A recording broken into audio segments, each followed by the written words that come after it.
Today I'm going to share 4 case studies with you. A dog that humped their owner when they got overexcited, a dog that destroyed the home when they were left alone, a dog that screamed their head off when they were left alone, and finally, a dog that had a complete meltdown if they saw a dog on a walk. I'm going to share the stories of where they started, and I'm going to share how they went from a place of complete dysregulation to a place of complete habituation. And there's a bit of a twist to these stories.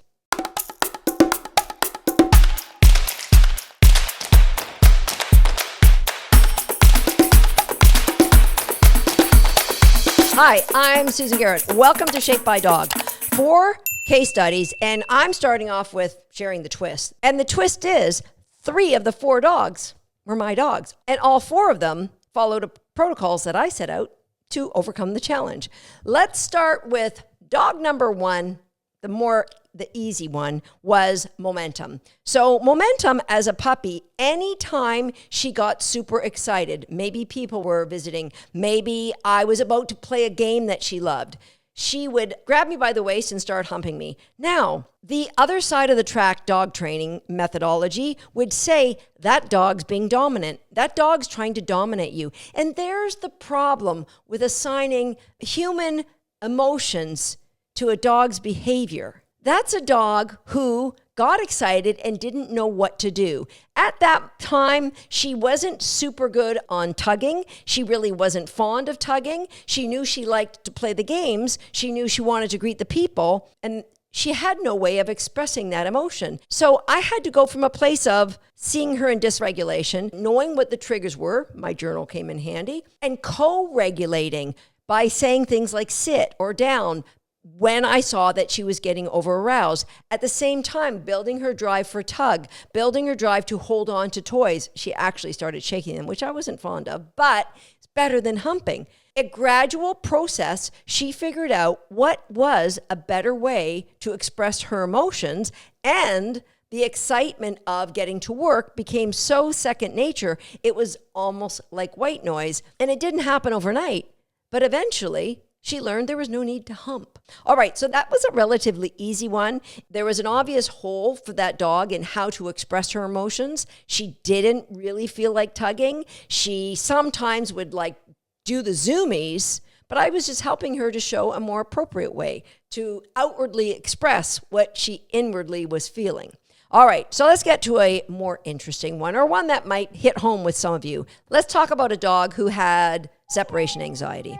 And so this story is about a golden doodle who my friends owned. She was 15 months old, and my friends asked if myself and my friend Linda Orton-Hill could help overcome the separation anxiety the dog had, because it was completely ruining their life. They're first-time dog owners. They thought they did the right thing. They traveled a lot for business, took the puppy everywhere they went. But on one occasion, when the puppy was 3 months old, they had to leave it with one of their parents, who, on the first night when the puppy whined in her crate, decided she no longer needed a crate and was allowed to sleep in bed, never put in a crate again. And even though the dog had great crate games, they got to a place where at 15 months old, the puppy would often go and choose to decompress in the crate. But if anybody ever closed the crate door, the puppy had a meltdown.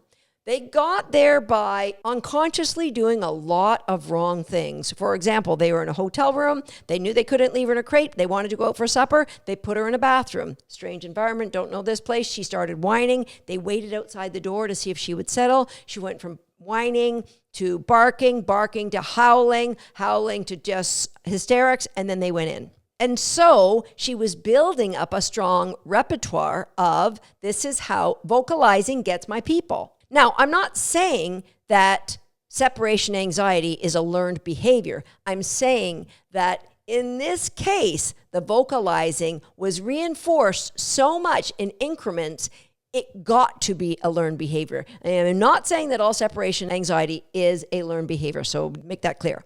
And so my friends just never left the dog alone. When they were on the road, they hired a nanny to stay with the dog in their hotel room all day long.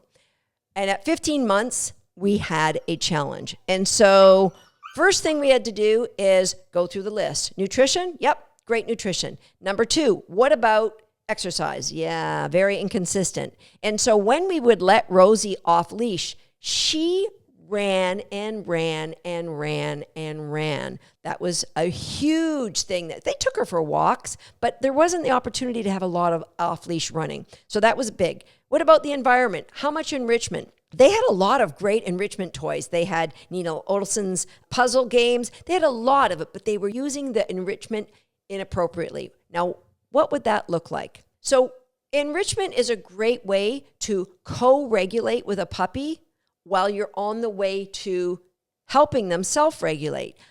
But what happens, stuffed Kongs and enrichment toys, things like the puppy bombs, people put them in and then admire the puppy playing with them. And so the puppy learns that it's just going to entertain you. What we want from these enrichment toys is to be able to put them in and leave the room. You can just go into the bathroom and then come back out, helping the puppy to learn I can be okay when you're not there. It's definitely co-regulation, my friend.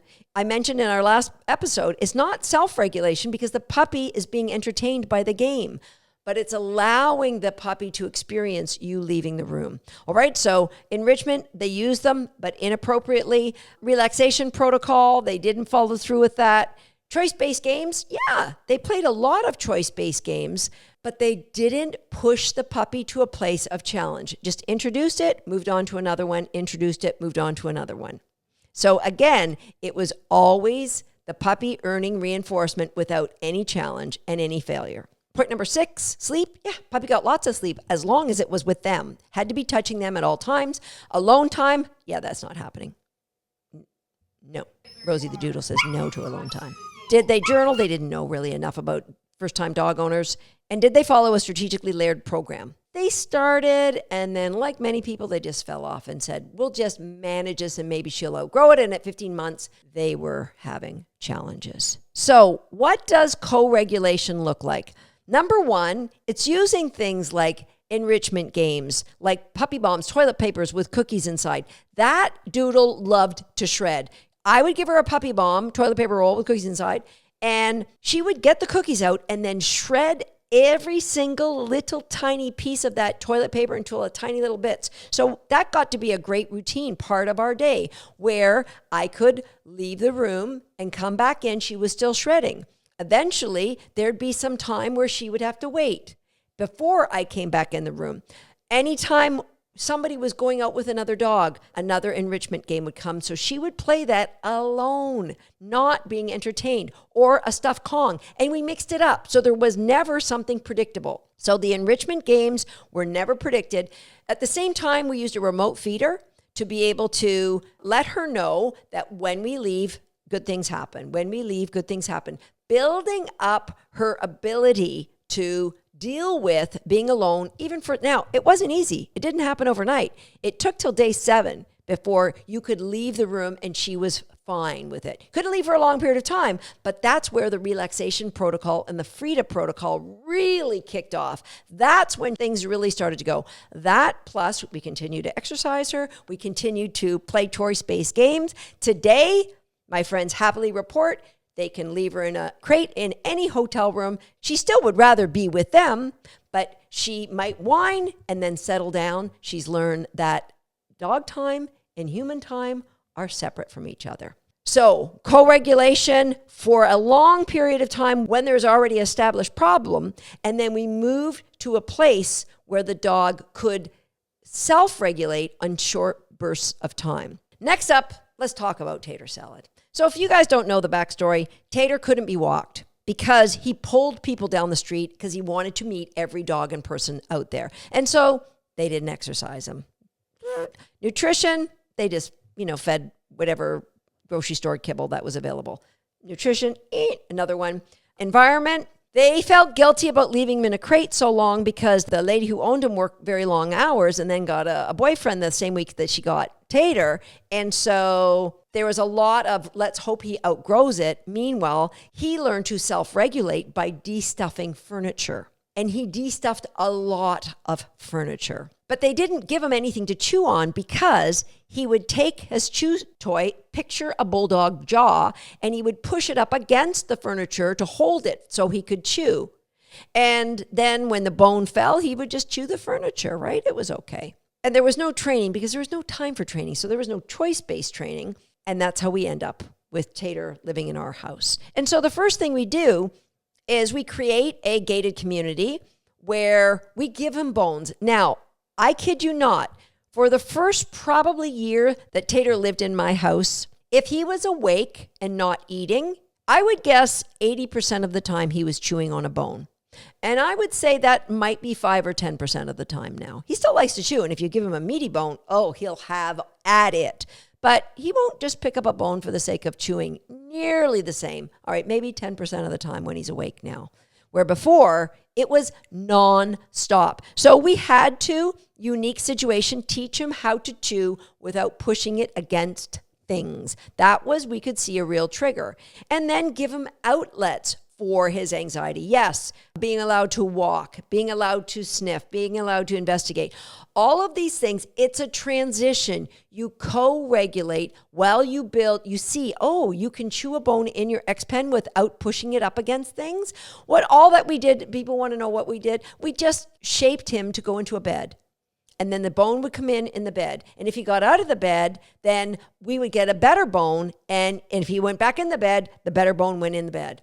And eventually he learned chewing in the bed is a place to be, and he could push it against a dog bed, and it was never a problem, right? So, of course, using the top 10, journaling was a big part of it, videoing our training, game-based training, exercise, enrichment, and Tater is a great family pet now. He hasn't destroyed anything in my home except for one dog bed in his first 6 months. And it had to be a brand new dog bed. And it had to be the only $300 dog bed in the house. Okay, so we all learned our lessons. Moving on to case study number 4. And this is one that might strike a chord with many of you. And this is my dog, who was completely dysregulated if she saw another dog out on a walk. It didn't matter how close or how far, she lost her mind. All of the hackles on the back of her neck would come up. She would scream, not just bark, scream. She would try to get in behind me. If the dog came anywhere near us, she would lunge and snap. It was anarchy. And so how often did I allow that to rehearse? Like maybe once. And then I went and journaled. This is the dysregulation I'm seeing. What can I do? Now, back then, we didn't realize the impact of her nutrition. She had great nutrition. She just didn't have great nutrition for her. So that would have solved a lot of problems and would have taken me a lot faster to help her become more regulated around dogs. But here's what the co-regulation looked like. Number one, I never took her for a walk where there'd be any dogs. Around our property, yes. Did I take her where there were other dogs? Absolutely. But I never took her on a path or a street where she would have to see other dogs. What I would do, I would take her to a place where I knew there were dogs, but I also knew I could get like hundreds of meters away from them. So I would go to a park on Lake Ontario, and I would sit on a bench with a little dog bed, and I'd bring a book, and I would give her a big meaty bone. So the dogs were a long way away, and she was just learning, and she was just chewing on her bone. Am I helping her to self-regulate? Trick question. No, I'm not. I'm co-regulating by the distance away from the other dogs and by giving her something that's really amazing for her. Would there be a little bit of classical conditioning? I'm chewing on this and dogs are walking by. I don't think so, because the dogs are really too far away. So we would do that, and eventually I could be closer to the path. So I might be maybe 5 strides from the path. And instead of giving her a big meaty bone, I would give her just drop cookies in her bed. I would teach her things like chin target behavior, where she would rest her chin on my hand. I would just reinforce we're now being operant. We are now allowing her to choose a behavior, and it didn't have to do anything to do with the dogs. I was getting her nearer the dogs without her having to be forced to engage with the dogs or look at the dogs. When I could see she was more relaxed, then we went to a co-regulation that was leading me to a place where I could get out of the picture for her. And that was, we would do some tug games, and then I would stop. I would use my chin target to help her orient to the dog down the path. And then I would move my chin target away. And when she looked back at me, I would either tug or I would give cookies. Now, if the dog was close, obviously I wasn't going to do this when the dog was super close, but I would never use tug when the dog was, within 30, 40 feet of us, because I didn't want the chance of that other dog getting excited and coming and barking and lunging at her. So I would use cookies. The closer the dog got, the more I would co-regulate by moving her further back off the path. Eventually, she could just sit beside me in reinforcement zone. Her confidence had got to a place where she could look at the dog and look at me, exactly as I wrote about in 2004 in my book, Shaping Success, where I talked about my dog Buzzy, who was reactive to my then puppy Decaf. Look at what you're upset by. Look back at me for reinforcement. I mean, there were many, many steps in between that. But that's what I've been teaching since the late 90s, that whatever you're distracted by, you can look at it and then look back at me. Good choices get good rewards, all right? And we're giving high value reinforcement. Eventually, I could not use the chin target. I could let this look at the dog and look at me. But I would never let a dog surprise her. So if I saw a dog in a distance, maybe she was facing this way and a dog was coming, I would always orient her towards the dog. We got to a place where she was self-regulating, in that she would look at the dog, look back at me. And then I could get to a place where I didn't reward every dog. It might just be every other dog, or I would reward 3 dogs, but not the 4th. So we had gotten securely to a place of self-regulation. So I could take this to different parks. I'd always start a little bit further away, but eventually she could be anywhere near dogs. Dogs actually would come up and sniff her. That's when I knew we were moving to a place of habituation. She's had dogs snarl at her, growl at her, lunge at her, and she has not reacted back. She has looked at me, heavily reinforced, and I've gotten her out of there. But that's what you can do when you make sure that your expectations are never higher than the training that you've put in with your dog, that you are, number 2, always aware that your dog's behavior is communicating something to you. And you're going to take that communication on board and then work to move from a place of dysregulation to co-regulation as you're on the way to helping that dog ideally be self-regulated. And you may or may not ever get to a place of white noise, and that's okay. Keep advocating for your dog. Don't believe the narratives of people saying he's being XYZ. Don't believe the narratives of the people who are saying he's just this. I had a dog just like that. Smile, thank them for their input, and come on back and review this video one more time. I'd love to hear from you. This is our 4th episode on this topic. There's so many questions about it. I thought it was really worthwhile to do a deep dive on it. So please leave me a comment. Let me know if there's anything that I've said that just doesn't make sense, because we can go deeper. See you next time right here on Shaped by Dog. This poor dog's turning herself in circles trying to get you to hit that subscribe button. Could you please do it? And while you're there, go ahead, hit the notification bell as well. And if you're already a subscriber, that's for you. Go grab yourself a great reinforcement.